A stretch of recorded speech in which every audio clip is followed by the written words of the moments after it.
नमस्कार साथियों, आप सभी का बहुत बहुत स्वागत है आज के इस धमाकेदार सेशन में, जहां हम लोग झारखंड के करंट अफेयर्स के बारे में देखने वाले हैं। आज है 6 अप्रैल और 6 अप्रैल से झारखंड के जितने भी इंपॉर्टेंट करंट अफेयर्स बनेंगे, आज के इस क्लास में हम उन करंट अफेयर्स के बारे में देखने वाले हैं। तो ये क्लास कब होती है? ये क्लास डेली सुबह 5 बजे होती है। जो लोग नए हैं उनको मैं बता दूं, आप जो क्लास अभी देख रहे हैं, ये क्लास डेली सुबह 5 बजे होती है और इस क्लास में हम लोग झारखंड के इंपॉर्टेंट करंट अफेयर्स के बारे में देखते हैं। तो सर, ये क्लास किन किन एग्जामों के लिए बेनिफिशियल होगा? ये क्लास झारखंड के सभी एग्जामों के लिए बेनिफिशियल होगा। आप झारखंड के किसी भी एग्जाम का प्रिपरेशन कर रहे हो, ये क्लास आप लोगों के लिए बहुत ही ज्यादा हेल्पफुल साबित होगा। ठीक है सर, अब क्लास का पीडीएफ कहां पे मिलेगा, ये भी एक बड़ा पॉइंट है। तो क्लास का जो पीडीएफ है आपको टेलीग्राम चैनल पे देखने को मिल जाएगा। टेलीग्राम पे आप लोगों को सभी क्लासेस के पीडीएफ, नोटिफिकेशन, डिटेल्स सभी चीजें आपको टेलीग्राम पे मिल जाएगी। तो आप लोग टेलीग्राम को ज्वाइन कर लेंगे। उसके बाद पॉइंट आता है कि सर और कौन कौन सी क्लासेस होती हैं। तो एक तो ये क्लास होता है जिसमें हम लोग सुबह 5 बजे झारखंड के करंट अफेयर्स के बारे में देखते हैं, और दूसरा क्लास होता है रात को 9 बजे। उस क्लास में क्या करते हैं, तो जो हमारी आने वाली एग्जाम होंगी झारखंड की, उनमें झारखंड जीके से किस तरीके के प्रश्न पूछे जाएंगे उसके बारे में देखते हैं। यानी झारखंड जीके के एक्सपेक्टेड पेपर को देखते हैं कि झारखंड जीके से किस तरीके के प्रश्न जो है झारखंड के आने वाले एग्जामों में पूछे जा सकते हैं। तो दोनों ही क्लास को आप लोग जरूर लें। तो क्लास शुरू करें। चलिए क्लास को हम लोग शुरू करते हैं। आज का हमारा पहला करंट अफेयर है, हाल ही में किस जिले में राज्य स्तरीय फिल्म फेस्टिवल का आयोजन किया जाएगा? तो झारखंड के कौन से जिले में फिल्म फेस्टिवल का आयोजन किया जाएगा? अब फिल्म फेस्टिवल की बात आई है तो इसमें हम लोग क्या क्या जानेंगे, इसमें हम लोग देखेंगे कि फिल्म फेस्टिवल का जो आयोजन है वो क्यों किया जाता है, फिल्म फेस्टिवल में होता क्या है, कहां पे फिल्म फेस्टिवल का आयोजन किया जाएगा, झारखंड में कब से राज्य स्तरीय फिल्म फेस्टिवल का आयोजन किया जाएगा। तो इन सब बातों के ऊपर प्रॉपर अच्छे से हम लोग चर्चा करेंगे। उससे पहले आप लोग पहले क्वेश्चन को देख लीजिए एक बार। क्वेश्चन क्या है, हाल ही में किस जिले में राज्य स्तरीय फिल्म फेस्टिवल का आयोजन किया जाएगा? आइए बात करते हैं राज्य स्तरीय फिल्म फेस्टिवल। तो इसका आयोजन कहां पे? रांची में किया जाएगा। कहां पे? रांची में। ऑप्शन ए जो है इसका बिल्कुल सही आंसर हो जाएगा, रांची में इसका आयोजन किया जाएगा। ठीक है सर, रांची में इसका आयोजन किया जाएगा। कब से सर? कब से? 23 अप्रैल से। 23 अप्रैल से रांची में इसका आयोजन किया जाएगा। ठीक है सर, अब ये बताइए सर कि सर फिल्म फेस्टिवल में होता क्या है, फिल्म फेस्टिवल का आयोजन क्यों किया जाता है? ये एक बड़ा पॉइंट है कि सर फिल्म फेस्टिवल का आयोजन तो किया जाएगा, तो होता क्या है, इसमें फिल्मों का प्रदर्शन किया जाता है, पहला पॉइंट। दूसरा पॉइंट, जो भी फिल्में हैं उनमें अच्छे कलाकारों ने अपनी कला दिखाई है, तो उन अच्छे कलाकारों को यहां पे सम्मानित किया जाता है और पुरस्कृत किया जाता है। ठीक है सर, पुरस्कृत किया जाता है। तो सर इस फिल्म फेस्टिवल में जो राज्य स्तरीय झारखंड का फिल्म फेस्टिवल होगा, इसमें कितने, तो इसमें 2 लाख रुपए से पुरस्कृत किया जाएगा। ठीक है, ये तो सही है। लेकिन अब आप बोलेंगे सर ये जो फिल्म फेस्टिवल है इसका आयोजन किसके द्वारा किया जाएगा? तो इसका जो आयोजन है वो चित्रपट झारखंड, किसके द्वारा? चित्रपट झारखंड के द्वारा किया जाएगा। चित्रपट झारखंड के द्वारा 23 अप्रैल से रांची में, कहां पे? रांची में किया जाएगा फिल्म फेस्टिवल का आयोजन। तो इसे आप लोग याद रखेंगे। ठीक है, अब देखिए आप इसके लिए पोस्टर को भी देख पा रहे हैं, इसके पोस्टर को भी रिलीज किया गया है कि रांची में 23 अप्रैल से फिल्म फेस्टिवल का आयोजन किया जाएगा। ठीक है, चलिए आगे बढ़े, यहां तक क्लियर है। आइए आगे देखते हैं।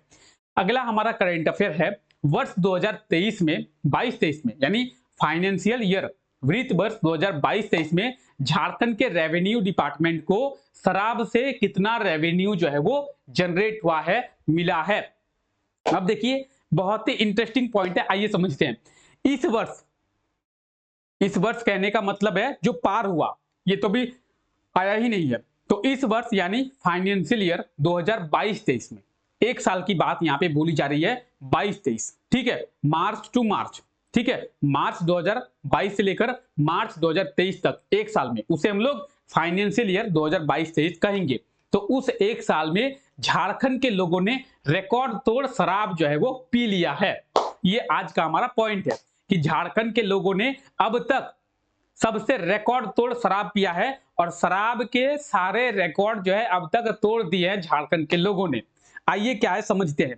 तो पॉइंट ये है कि इस वर्ष जो है झारखंड के रेवेन्यू डिपार्टमेंट को सबसे ज्यादा कलेक्शन शराब में हुआ है। झारखंड का जो रेवेन्यू डिपार्टमेंट है उनको बस शराब से 2054 करोड़ का कलेक्शन हो गया है एक साल में। यानी एक साल में झारखंड के जो लोग हैं 2054 करोड़ का शराब जो है वो गटक लिए हैं। आप बोलेंगे क्या बात बोल रहे हैं सर, ये तो बहुत ही बड़ा आंकड़ा है। मतलब आप सोचिए 2054 करोड़ का जो शराब है केवल झारखंड में एक राज्य के लोग जो है वो गटक दिए हैं। ठीक है, अगर बात करेंगे इंफ्रास्ट्रक्चर की तो आप देखेंगे 1000 करोड़ 1200 करोड़ कहीं 800 करोड़ ऐसा इंफ्रास्ट्रक्चर का डेवलपमेंट होता है। लेकिन झारखंड में शराब की बात करेंगे तो एक साल में जो है लगभग 2000 करोड़ का शराब जो है झारखंड के लोग गटक दिए हैं। ठीक है, तो अब ये इंपॉर्टेंट क्यों बनता है? ये इंपॉर्टेंट इसलिए बनता है क्योंकि राज्य निर्माण से अब तक यानी 22-23 सालों में झारखंड का निर्माण 22-23 साल हो गए। 2000 में निर्माण किया गया था, 2023 चल रहा है, तो 22-23 सालों में जो ये साल है 2022-23 फाइनेंशियल ईयर 2022-23 इसमें सबसे ज्यादा रेवेन्यू जो है शराब से मिला है। इसी वर्ष शराब से सबसे ज्यादा रेवेन्यू जो है इसी वर्ष मिला है, इसलिए ये हमारा इंपॉर्टेंट पॉइंट है।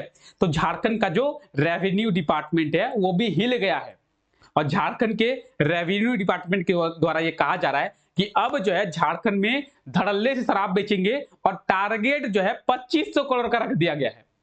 सोचिए, झारखंड का रेवेन्यू डिपार्टमेंट बोल रहा है कि झारखंड के लोग और शराब पिए, अगला साल हम लोग 2500 करोड़ का शराब बेचेंगे। इस साल अगर 2000 करोड़ का शराब झारखंड में बिका है तो झारखंड के रेवेन्यू डिपार्टमेंट कह रही है कि अगले साल हम 2500 करोड़ का शराब बेचेंगे हमारे झारखंड में, और उनके द्वारा बेचा ही नहीं जाएगा बल्कि झारखंड के लोगों के द्वारा उसे पिया जाएगा। सबसे बड़ा पॉइंट तो ये है, वो बेच रही है कब? जब आप खरीद रहे हैं, तो झारखंड के लोग खरीद रहे हैं। और बड़ा पॉइंट ये आता है कि सिर्फ झारखंड के लोगों का ही इसमें रोल नहीं है, इसमें बहुत बड़ा रोल है बिहार के लोगों का भी, क्योंकि बिहार में शराब बंद है, तो बिहार में शराब मिल नहीं रहा है, तो बिहार के लोगों का भी एक बड़ा योगदान है हमारे झारखंड के रेवेन्यू डिपार्टमेंट में अपना योगदान देने के लिए। ठीक है, तो झारखंड के रेवेन्यू डिपार्टमेंट के द्वारा ये कहा गया है कि वर्ष 2022-23 में शराब से 2054 करोड़ का जो कलेक्शन है वो झारखंड में हुआ है। तो आप ये आर्टिकल देख सकते हैं। ठीक है, आप इस आर्टिकल में अच्छे से देखिए, तो झारखंड में 2054 करोड़ से शराब की जो बिक्री है इस वर्ष हुई है। ठीक है, चलिए आगे बढ़े, यहां तक क्लियर है? चलिए आगे बढ़ते हैं। हाल ही में भारत के आकांक्षी जिलों में झारखंड के कितने आकांक्षी जिलों का प्रदर्शन बेहतर देखा गया है? आइए समझते हैं क्या बात है। सबसे पहले क्वेश्चन देखिए, फिर इसके बारे में प्रॉपर अच्छे से हम लोग चर्चा करेंगे कि बात क्या है। देखिए, नीति आयोग के द्वारा एक रिपोर्ट जारी किया गया। किसके द्वारा? नीति आयोग। हाँ, वही नीति आयोग जो प्लानिंग कमीशन को रिप्लेस करके 2015 में आया था। ठीक है, तो नीति आयोग की बात करेंगे। नीति आयोग के द्वारा एक रिपोर्ट जो है वो जारी किया गया है। कौन सा रिपोर्ट? इस रिपोर्ट में ये कहा गया है कि कौन सा जिला, आकांक्षी जिलों की बात करेंगे तो कौन सा आकांक्षी जिला पिछले एक साल में सबसे अच्छा प्रदर्शन किए हैं। ठीक है, अब नीति आयोग का जो ये रिपोर्ट जारी किया गया है ये पूरे देश का जारी किया गया है और इसमें नीति आयोग के द्वारा ये कहा गया है कि झारखंड के 4 आकांक्षी जिले हैं जिनमें प्रदर्शन जो है अच्छा देखने को मिला है। अब आकांक्षी जिलों की बात आई है तो आकांक्षी जिला प्रदर्शन कैसे करता है? आप ये भी तो पूछेंगे सर, आकांक्षी जिला प्रदर्शन कर रहा है तो पॉइंट क्या आता है? प्रदर्शन कैसे अच्छा करता है, वो क्या करता है? तो कोई जिला अपने यहां पे डेवलपमेंट कितना ज्यादा कर रहा है तो उसे कहते हैं आकांक्षी जिले का प्रदर्शन। ठीक है, अब झारखंड के 4 जिलों को नीति आयोग के द्वारा जारी किया गया है रिपोर्ट कि ये जो 4 जिले हैं इनका प्रदर्शन बहुत ही अच्छा देखा गया है। अब दूसरा बात आता है कि सर आप बोल रहे हैं झारखंड के 4 जिले, तो ये झारखंड के 4 जिले कौन कौन से हैं? साहिबगंज, पलामू, बोकारो और पश्चिमी सिंहभूम। साहिबगंज, पलामू, बोकारो और पश्चिमी सिंहभूम, ये वो 4 जिले हैं। अब आपके मन में आ रहा होगा धनबाद, आपके मन में आ रहा होगा रांची, आपके मन में आ रहा होगा जमशेदपुर यानी पूर्वी सिंहभूम, तो उनमें से कोई भी जिला नहीं है। ठीक है, तो इन 4 जिलों को याद रखेंगे, नीति आयोग के द्वारा ये रिपोर्ट जारी किया गया है। ठीक है, अब नीति आयोग की बात करेंगे तो नीति आयोग के बारे में भी थोड़ा जानते हैं। क्यों जानते हैं? क्योंकि इसके द्वारा रिपोर्ट जारी किया गया है और एग्जाम में नीति आयोग से क्वेश्चन भी देखने को मिलते हैं। सबसे बड़ा पॉइंट है कि सर नीति आयोग की स्थापना कब किया गया था? तो नीति आयोग की जो स्थापना है वो 1 जनवरी 2015। प्लानिंग कमीशन पहले था और प्लानिंग कमीशन को रिप्लेस करके नीति आयोग की स्थापना 1 जनवरी 2015 में किया गया था। ठीक है, तो सर ये बताइए कि नीति आयोग के चेयरपर्सन कौन होते हैं? नीति आयोग के जो चेयरपर्सन की बात करेंगे, भारत के पीएम, भारत के जो प्रधानमंत्री होते हैं वो नीति आयोग के चेयरपर्सन होते हैं। अभी कौन है सर? तो अभी भारत के पीएम कौन है? नरेंद्र मोदी। नरेंद्र मोदी नीति आयोग के चेयरपर्सन है। दूसरा पॉइंट, सर नीति आयोग का हेडक्वार्टर कहां पे है? न्यू दिल्ली में। कहां पे? न्यू दिल्ली में नीति आयोग का हेडक्वार्टर है और इसी के द्वारा जारी की गई रिपोर्ट में झारखंड के 4 जिलों को शामिल जो है किया गया है, 4 आकांक्षी जिले। ठीक है, आगे बढ़े, चलिए आगे बढ़ते हैं। झारखंड के किस जिले में मिलेट उत्सव का आयोजन किया जाएगा? मिलेट उत्सव, तो इसके बारे में जानने से पहले आप लोग क्वेश्चन देखिए। सबसे पहले क्या है? झारखंड के किस जिले में मिलेट उत्सव का आयोजन किया जाएगा? मिलेट उत्सव की बात करेंगे तो सर मिलेट उत्सव होता क्या है? आप लोग सबसे पहले इसके बारे में जानिए कि भारत सरकार के द्वारा वर्ष 2023 को मिलेट वर्ष घोषित किया गया है। किसे? 2023 को। अगर आपसे क्वेश्चन में यह पूछा जाए कि अंतरराष्ट्रीय मिलेट वर्ष किस वर्ष को घोषित किया गया है, तो वर्ष 2023 को घोषित किया गया है। इसे आप लोग सबसे पहले याद रखेंगे। ठीक है सर, घोषित किया गया है। तो सर इसमें क्या किया जाएगा? इसमें जो राज्य हैं, सभी राज्य सरकार के द्वारा यह प्रयास किया जा रहा है कि जो मोटे अनाज होते हैं जैसे गेहूं, बाजरा, चावल, तो इन सभी मोटे अनाजों को बढ़ावा दिया जा सके ताकि लोग जो है फास्ट फूड का उपयोग कम करें और मोटे अनाजों का ज्यादा उपयोग करें। आप बोलेंगे क्या बात कर रहे हैं सर, मोमो के जैसा टेस्ट रोटी में मिलेगा, आप फास्ट फूड को बंद करने का बात कर रहे हैं। चाउमीन, एग रोल, इन सब के जैसा टेस्ट कहां मिलेगा सर मोटे अनाजों में? बट ये सभी सेहत के लिए अच्छे नहीं होते हैं। इसीलिए भारत सरकार और सभी राज्य सरकारों के द्वारा यह प्रयास किया जा रहा है कि पूरे भारत में मोटे अनाजों को बढ़ावा दिया जाए। इसीलिए इस वर्ष को, वर्ष 2023 को अंतरराष्ट्रीय मिलेट वर्ष घोषित किया गया है। ठीक है, अब कहां पे? खूंटी में, झारखंड के खूंटी जिले में। ऑप्शन डी इस क्वेश्चन का बिल्कुल सही आंसर हो जाएगा, खूंटी। झारखंड के खूंटी जिले में मिलेट महोत्सव का आयोजन किया जा रहा है और मिलेट महोत्सव की बात करेंगे तो सभी राज्य सरकारों के द्वारा यह प्रयास किया जा रहा है कि उन राज्यों में मिलेट महोत्सव का आयोजन किया जाए और इस मिलेट महोत्सव के जरिए वहां के लोगों को जो है मोटे अनाजों के प्रति जागरूक किया जाए और मोटे अनाजों को बढ़ावा दिया जा सके। तो मिलेट महोत्सव का आयोजन आने वाले टाइम पे आपको सभी राज्यों में देखने को मिल जाएगा। भारत सरकार के द्वारा वर्ष 2023 को अंतरराष्ट्रीय मिलेट वर्ष जो है घोषित किया गया है। ठीक है, चलिए आगे बढ़ें। अब खूंटी में इसका आयोजन किया जाएगा, तो बात करते हैं खूंटी की। आप ये झारखंड का मैप देख रहे हैं और झारखंड के मैप में आप एक जिला देख रहे हैं जो रेड कलर से शेडेड किया हुआ है। वो जिला कौन सा है? वो जिला है खूंटी। खूंटी की बात करते हैं 12 सितंबर 2007। कब? 12 सितंबर 2007। 12 सितंबर 2007 में खूंटी जिले की स्थापना की गई थी झारखंड के 23वें जिले के रूप में। कितने वे? तो झारखंड के 23वें जिले के रूप में 12 सितंबर 2007 में खूंटी जिले की स्थापना की गई थी। खूंटी जो है किसी भी राज्य के साथ अपनी सीमा साझा नहीं करता है, अपनी बाउंड्री को शेयर नहीं करता है। झारखंड में कितने जिले हैं? झारखंड में 2 जिले हैं। कौन कौन? तो पहला तो आप देख रहे हैं खूंटी और दूसरा ये है लोहरदग्गा।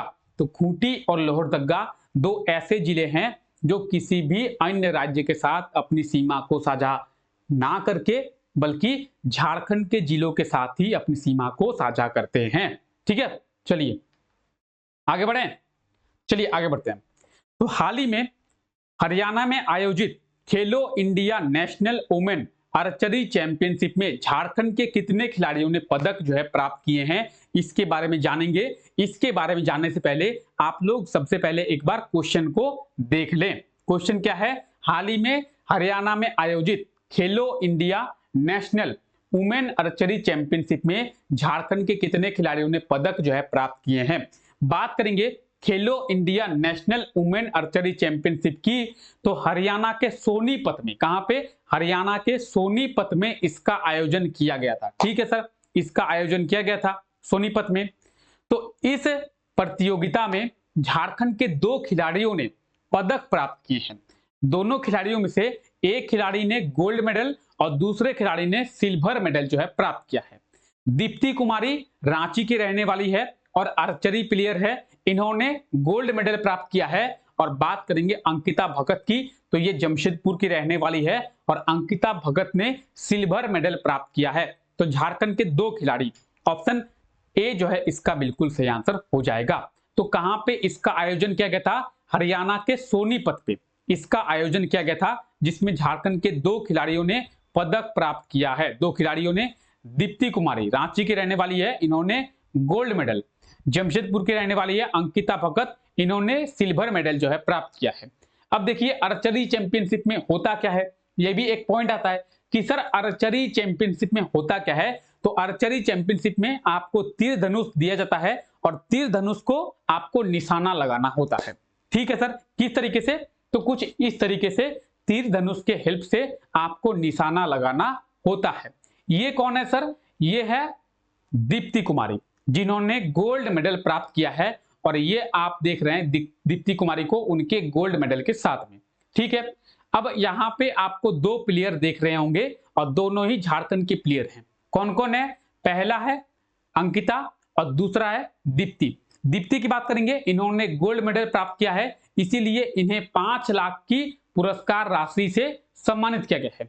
दूसरा कौन है? दूसरा है अंकिता, इन्होंने सिल्वर मेडल प्राप्त किया है और इसीलिए इन्हें 3 लाख की पुरस्कार राशि से सम्मानित किया गया है। तो आप दोनों को देख सकते हैं। ठीक है, चलिए आगे बढ़ें। चलिए आगे बढ़ते हैं। अब देखिए आपसे पिछले क्लास में एक क्वेश्चन पूछा गया था। क्वेश्चन क्या था कि झारखंड में कितने अनुमंडल है वर्तमान में?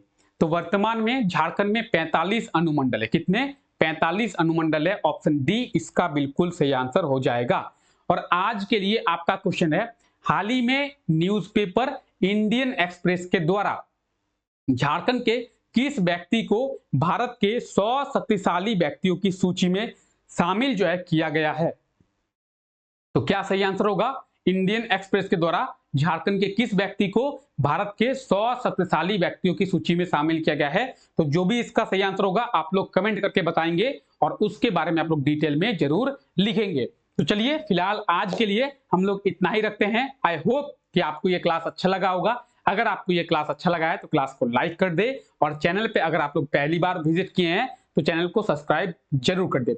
मिलते हैं नेक्स्ट क्लास में, तब तक के लिए thank you, take care, bye bye. आप लोग रात को 9 बजे होने वाली क्लास में जरूर आएं। ठीक है, चलिए।